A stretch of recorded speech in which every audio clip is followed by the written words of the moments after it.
think we are live. Welcome to the second episode of Breakfast with Troy, the Beachside CEO. We are here at Maple Street Biscuit Company. Now, because we're doing these live, I think everyone needs to understand one thing. Okay, just because we're at Maple Street doesn't mean that they endorse the show, doesn't mean that they agree with all the opinions, all of the reviews, anything that we do. We have just been blessed with them opening their doors and allowing us to hang out here and do our lives. I believe that if you're part of the community, then that's what you want to do. You want to be able to dig deep into your community roots, wherever it's at. And a lot of you guys know when we get into political conversations and stuff, that's one of the biggest things that I tell people they need to do is focus on their community.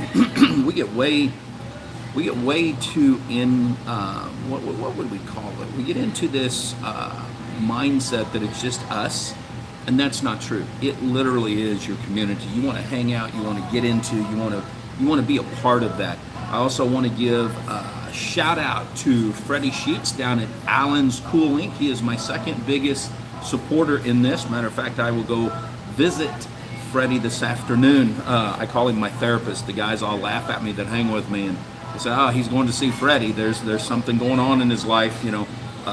I'm blessed that Freddie doesn't charge me extra for all of that, but it's great. We're having fun doing these. This is our beta test week, as you guys know, so we're focusing in. Now, we may have a little bit of a glitch next week, just so you guys know. There's this little bitty storm coming in on the East Coast. We have no clue what it's doing, but they do predict right now that it could go across the peninsula of Florida, turn into the Gulf of Mexico, and then hit the Emerald Coast. If it hits the Panhandle, we'll bug out. We'll be doing these shows on the road, but depending on where we go, we may find a Maple Street and be able to do the show there. Today, I want to focus in on something that I believe is important. And a lot of you guys that we have these private conversations sometimes, both locally and online, we've discussed this, and it's leadership, the word leadership. I think it's overused. I think people, they don't understand it. Matter of fact, I was talking to a really good friend of mine yesterday, and he's with a great company. He's done very well. And he said, Troy, he goes, a lot of times people are starting to get promotions. They're starting to earn a lot of money, and they think that's leadership, and their checks get bigger than their leadership quotient. And I agreed with him on that. I believe that is a huge issue that we face as business people, as salespeople, as really anybody. If you're in quote unquote a position of leadership, then there's a lot of times where we're not ready to move up to any of the other levels. And one of my mentors, someone that I have worked under, I have worked with, just a phenomenal leader in his own right, is a man named Tyler Reagan. And Tyler led the Catalyst group, gosh man, almost a decade I think now, that he has been a part of that, dead end, focused, driving it. And first it was just behind the scenes, working just like the rest of us there, helping to put on the event, helping to coordinate things. And then he became the president, the executive director. And this last year, he stepped down from that role because he feels a larger calling, a larger purpose in life, if you will. And he wrote a book, it's just a phenomenal book. You guys can see it here, The Life-Giving Leader. And as I studied that book, as I started going through what he had taught me personally over these years, as I've watched him focus in on what's important to him, I started to realize this was more than just a book. This truly is a way of life. If you're going to be part of something, if you're going to build an organization, if you're going to lead your family, it really doesn't matter what it is you're trying to accomplish. There's certain things that you have to be able to do, and it has nothing to do with what I think is a worldview, if you will, of leadership. It's not a misused word.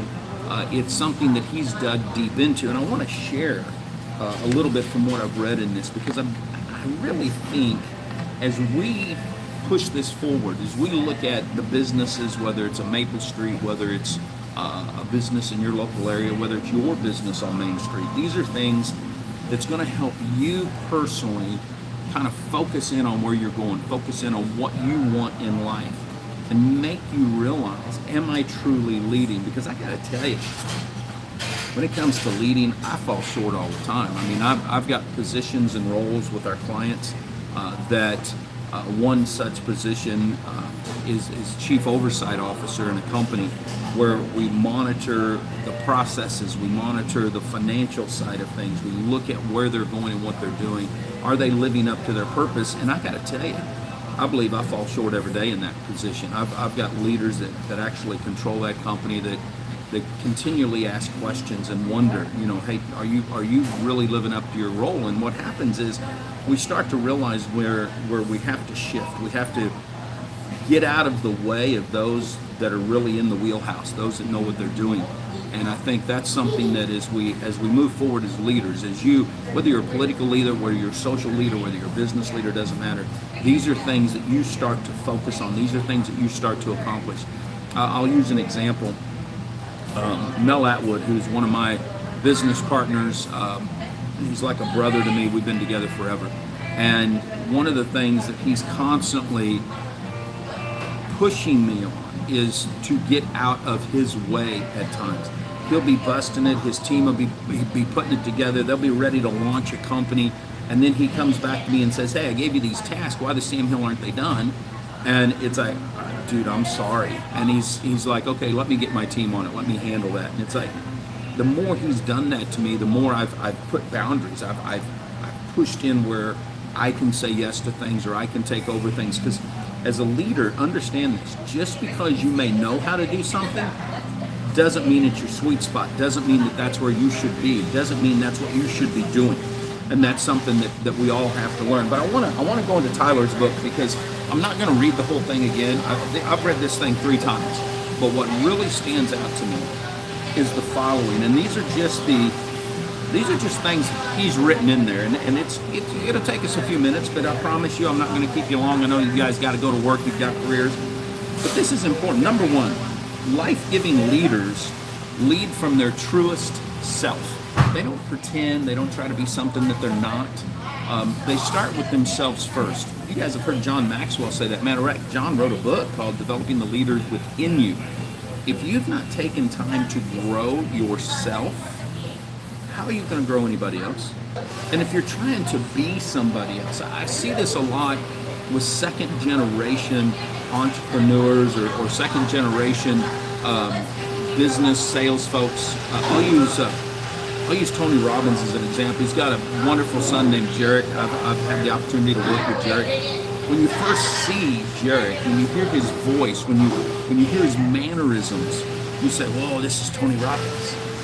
But then when he starts talking, you realize that he has developed within himself who he is. Not who his dad is, not his dad's son, not anything like that, but who he personally is. And that's what we all have to do. We have to lead from the uniqueness of, in my belief system, what God made us to be, who we are. That's something that we have to do. Number 2 is you are divinely called to lead. Now, I don't care what your spiritual background is. I believe that everyone that is born, everyone that comes into this world, is born with this uniqueness that they are here for a specific purpose. They're here to lead people. That could just be themselves and their family. That could be just a small group at work. That could be, teaching somebody how to be a new dishwasher at a restaurant. But everyone is called to do something. They're called to lead their purpose in life. That's what they have to do. Let's go on, because I don't want to keep you guys. We'll list some of this stuff out here after all the lives are done and when we post this. Life-giving leaders lead from their truest self on this. This is interesting here, because when you lead from who you are, when you lead from where you're coming from, then you're going to touch people that need to be touched. If you're in a sales business of any kind, if you're an owner of a business and you're leading a team, if you try to lead from a book, you say, oh, I read that in a book, and this is what I'm doing, this is who I am. I'm just going to follow A, B, C. This is what you do. You're going to run people off. Matter of fact, I've watched a gentleman try to do that. He took on a new role as the manager of a business, hired some folks, and he went through the processes. They had an SOP, so he just went A, B, C, what HR had said, didn't work. He kept running people off. You have to lead from your truest self. Life-giving leaders embrace their uniqueness. See how important this is? We keep going back to who you are. What Tyler taught me over the years is just be yourself. You know, he followed in the shoes of some giant men, including John Maxwell, Andy Stanley, gentlemen who have created massive organizations. They've changed the world. You know, Maxwell's purpose in life was to create, 1 million leaders worldwide. So Tyler, he jumped into some shoes here, but he didn't lead like any of those. He wasn't like Gabe Lyons. He wasn't like Brad Lomenick. He wasn't like Maxwell. He led this crew on his own. He led it from the way he felt like he was supposed to. He led it from his uniqueness. You have to lead based on what your uniqueness is. Matter of fact, I'll look at something for a minute. Women lead differently than men. Most men are drivers. They just want to go. When you look at internet, when you look at what men talk about from stage, a lot of times, you hear them talk about their what they've conquered. Hey, I'm earning this amount of money. Hey, I've got all these new toys. Hey, I've been able to do this. I'm at the top of the mountain. But yet women are nurturers. Women lead, they guide, they push, they want to help everybody up. See, we all have this uniqueness that we lead from. And that's what we want to be able to focus on. If you want to be that leader, if we use that word here, if you really want to grow as a leader, then lead. And as a parent, look, I've got, 9 kids and a baker's dozen now. We have 13 grandchildren. Each one of them I've led differently. Each one of my children I get to lead differently. I lead from my uniqueness, but based on what their personality is. And that's what we have to learn. Everyone is unique, and we got to lead from our uniqueness. Look here, life-giving leaders are self-aware. Again, we're going back to who we are personally, what we have to do. You have to be aware of who and what you are. You have to be aware. This is huge. So listen, you have to be aware on if you are actually walking your talk. Okay, you can't be, one day on the campaign trail and the next day you're elected, so you change everything. Okay, you have to walk that walk. When you screw up, when you have a misstep, when you fail, okay, and we're all going to fail at something, okay, it's a growth period. Then look at that, lead from that, be aware that you're doing that. If you make a promise to somebody and you fall short, let them know that. If you have disrespected somebody and you come back saying, man, why did I do that? Ask for forgiveness. I know these are, oh gosh, Troy, you're getting all beta male on us. No, I'm being dead serious here. Some of my best drill instructors were guys that would dog us bad. And then they came back to us and said, hey, you know what? You guys were right. We made a mistake. We should do this. That's what leadership is all about. So you have to be able to do that. Be self-aware of what you're doing. Life-giving leaders are self-accepting. Here's something that is just amazing to me is how many people who call themselves leaders and they really don't want to develop leaders. What they want to do is develop a lot of followers. Some people call that a cult, okay? You have to make sure that you're taking some of that criticism. And there's a difference between criticism and negativism. And if you don't know that, look it up, study it. Okay, we all need to listen to those who are closest to us so that we fully understand what's going on. You have to do this. Life-giving leaders are self-confident. Okay, you don't want your confidence coming from the watch you're wearing, from the car you're driving, from the girl or girls on your arms. I see this all the time, especially with millennials. Okay, this isn't what it's about. Self-confidence is knowing, hey, I'm leading the way I'm supposed to lead. I'm focused exactly where I'm supposed to be focused, and people are going to come around me. Doug Fireball, dear friend of mine, another business partner of mine, taught me something over the last, probably 5 years as he's personally started mentoring me. And that is that when you're confident in where you're going and what you're doing, when you're confident in where you believe your divine purpose is in life, what you're supposed to be accomplishing, then it doesn't matter the hiccups that come along the way. It doesn't matter what else is happening to you. You're going to continue to lead the way you're supposed to lead. That's something that is so important. You have to have that self-confidence. And if you don't, listen to me. Every man and woman that I run with, it's in my mastermind group, that's an influencer, that's a multiplier in the areas that we work with. I won't say this, the majority of my clients have all gone to outside counseling. They've gotten mentorship, coaching. If they've had some self-doubt, if they've had some limiting beliefs that hold them back, they go get that help. I know for me, this was about going on 10 years ago, I think now. I contacted Tom Houck, Tom now lives in Australia, but he became my personal mentor. And he walked me through some limiting beliefs that I had, some issues that I had that were holding me back, that caused me to self-sabotage the success that I wanted. And a lot of it stemmed from personal upbringing, that we look at our circumstances sometimes and we let that become part of our DNA. He taught me how to break out of that. We all need that. You have to get that. And for you to have that self-confidence, for you guys to be able to move forward, that's the only way to do it. So don't try to do this on your own, okay? There is no Lone Ranger out there, okay? In fact, even the Lone Ranger had Tano. So you've got to go out there and make this thing happen. Life-giving leaders are humble.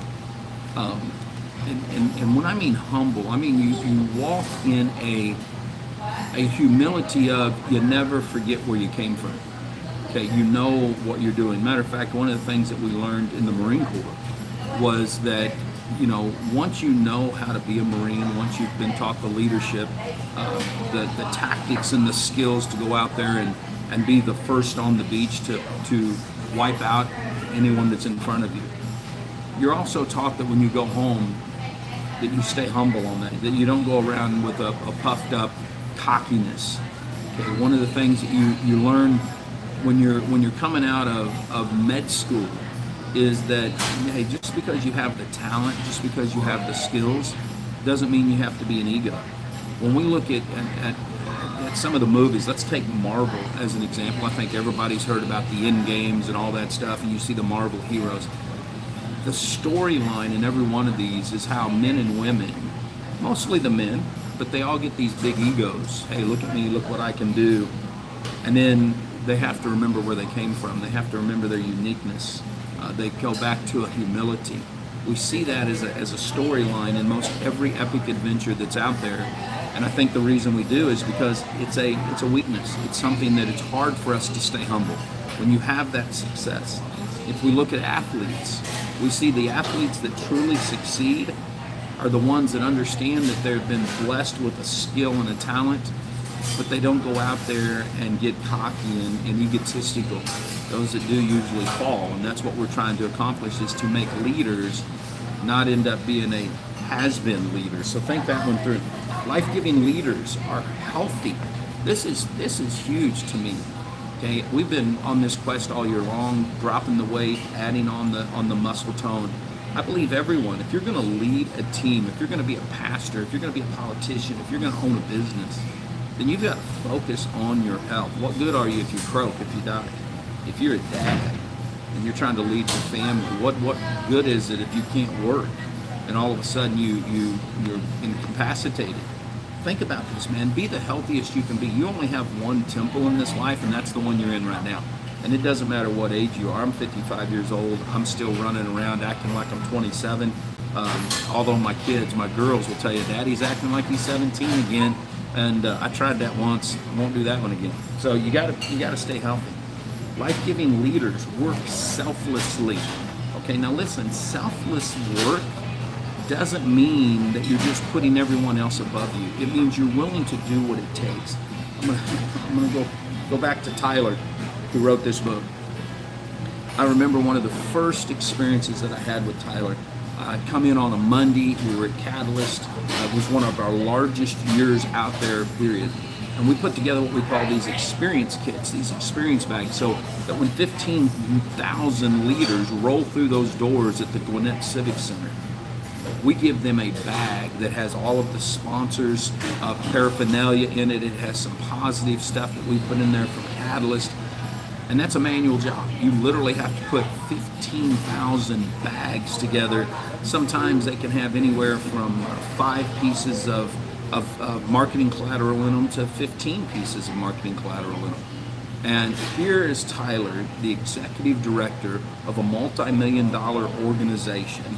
He wines and dines with politicians and dignitaries and successful businessmen and all that stuff. And you know what? He got right in there beside me, right on the line, started sweating, started holding off boxes and stuff. I mean, this is the kind of selfless work that there is. This is what it takes to truly lead by example. I remember in the Marine Corps, Major Fenton, one of my dearest officers, and I wasn't a fan of officers. He's what we call the Mustanger. He started out as a private in the Marine Corps, worked his way up basically through the ranks by earning it. And he would always take time to work right beside us. Here's an officer who had no reason whatsoever not to utilize his power to say, you guys go do all this stuff. And instead of doing that, he'd get right in there with us. He'd bust his butt. He worked with us.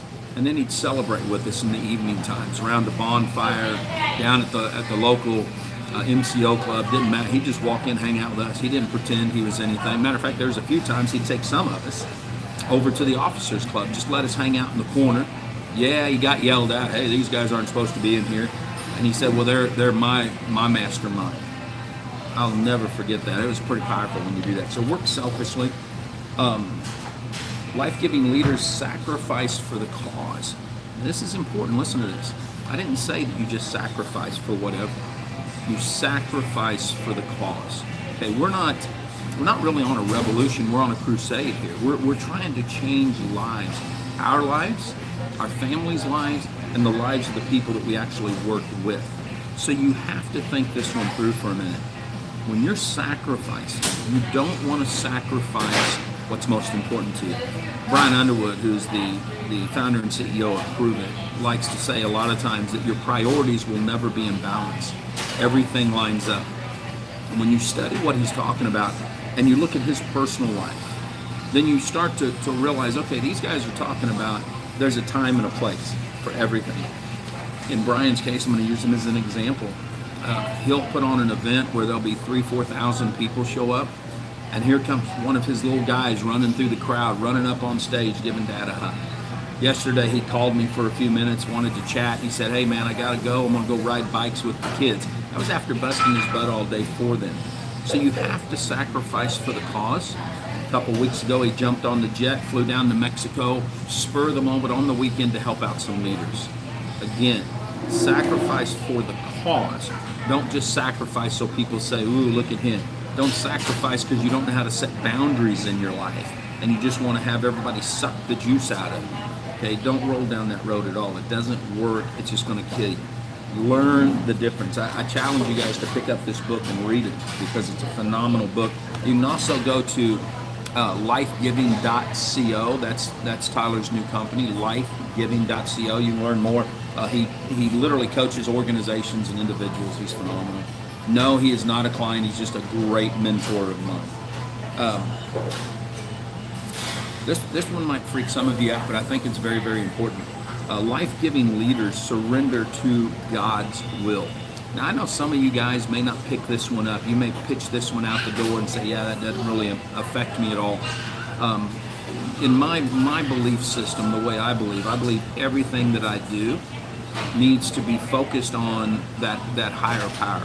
That hey, what am I supposed to do, God? What you put me on this earth for? You know, am I leading my family right? Am I leading people right? If I cause somebody to speak ill of me, to see something different, I went through a big struggle. Some of you guys have hung with me for years know this. When one of my clients, Zeke Rewards, was hit as one of the world's largest Ponzi's based on the amount of members, they had over 1 million people in that. That was devastating. As a matter of fact, I was at the Catalyst conference when the Securities and Exchange Commission went public that I had settled with them for an infraction. Man, that was tough because I'm thinking, gosh, you know, I embarrassed my God, I embarrassed my family, I embarrassed all the people that worked with me. I had to work through that, but through that situation, I also learned how to be a better leader. I learned how to be humble, if you will.